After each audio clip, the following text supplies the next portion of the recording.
세계 여자 테니스 협회가 중국에서 열릴 예정이었던 대회들의 개최를 모두 보류하기로 했습니다. 테니스 선수 펑수아이가 중국 전 부총리로부터 성폭행을 당했다고 폭로했지만 이에 관한 조사가 제대로 이뤄지지 않고 있어서입니다.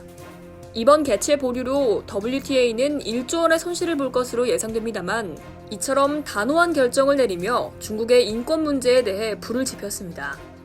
1일 로이터 통신 등에 따르면 스티브 사이먼 WTA 회장은 이날 발표한 성명에서 홍콩을 포함한 중국에서 열리는 모든 대회를 개최하지 않기로 했다고 밝혔습니다. 사이먼 회장은 이 같은 결정을 내린 배경에 대해 펑사이 선수가 자유롭게 소통하지 못하고 성폭력 의혹을 밝히는 것에 압력을 받는 것으로 보이는 곳에서 우리 선수들이 경쟁하도록 할 수 없다며 현 상황을 고려할 때 2022년 중국에서 대회를 개최할 경우 모든 선수와 스태프가 직면할 위협이 우려된다고 설명했습니다. WTA는 100여 개 나라의 2,500명 이상의 선수가 경쟁하는 여성 프로스포츠 단체입니다. WTA는 수십 년간 중국 시장 사업에 집중했으며 2019년부터 선전시에서 WTA 투어 파이널을 개최하기 위해 10년짜리 계약을 체결한 상태입니다. 계약 규모는 1조 원이 넘는 것으로 알려졌는데요. 올해 열린 WTA 파이널스는 코로나19 영향으로 중국 입국이 통제되면서 개최지가 멕시코 과달라하라로 바뀌었습니다. 2013년 윈블던, 2014년 프랑스 오픈 테니스 대회 여자 복식 우승자인 중국의 펑수아이는 지난달 초 중국판 트위터인 웨이보에 장가오리 전 부총리에게 수차례 성폭행을 당했다고 고발했습니다. 그 뒤 펑수아이의 행방이 묘연해지며 논란이 커졌는데요. 가해자로 지목된 장 전 부총리는 시진핑 집권 1기 당시 중국 최고 지도부 중 한 명입니다. 펑수아이의 폭로글은 즉각 삭제됐으며 웨이보 계정도 폐쇄됐습니다.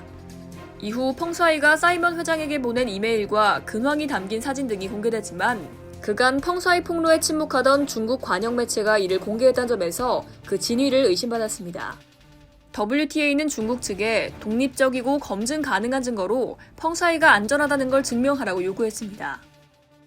국제올림픽위원회가 토마스 바흐 위원장과 펑수아이의 영상통화 사실을 공개하며 실종설을 불식시키려 했지만 바흐 위원장과 장 전 부총리가 가까운 사이였다는 주장이 제기되며 중국 당국의 회유와 압박이 있었을 것이라는 의혹이 고개를 들었습니다. 장 전 총리는 내년 개최되는 베이징 동계올림픽 유치에 핵심 역할을 한 것으로 알려졌습니다. 2016년 바흐 위원장과 악수를 하며 찍힌 사진도 소셜미디어 등을 통해 퍼졌습니다. WTA는 바흐 위원장과의 통화 사실만으로는 펑수아이 안전에 대한 우려를 해소할 수 없다는 입장인데요. 사이먼 회장은 중국 당국이 펑수아이 성폭력 폭로에 대한 적법한 절차를 밟았으면 한다고 전했습니다. 미국 등 서방 국가가 인권 문제를 지적하며 2022년 베이징 올림픽을 보이콧할 가능성이 높은 가운데 중국이 어떤 선택을 하게 될지 지켜봐야겠습니다. 이상 여의도TV였습니다.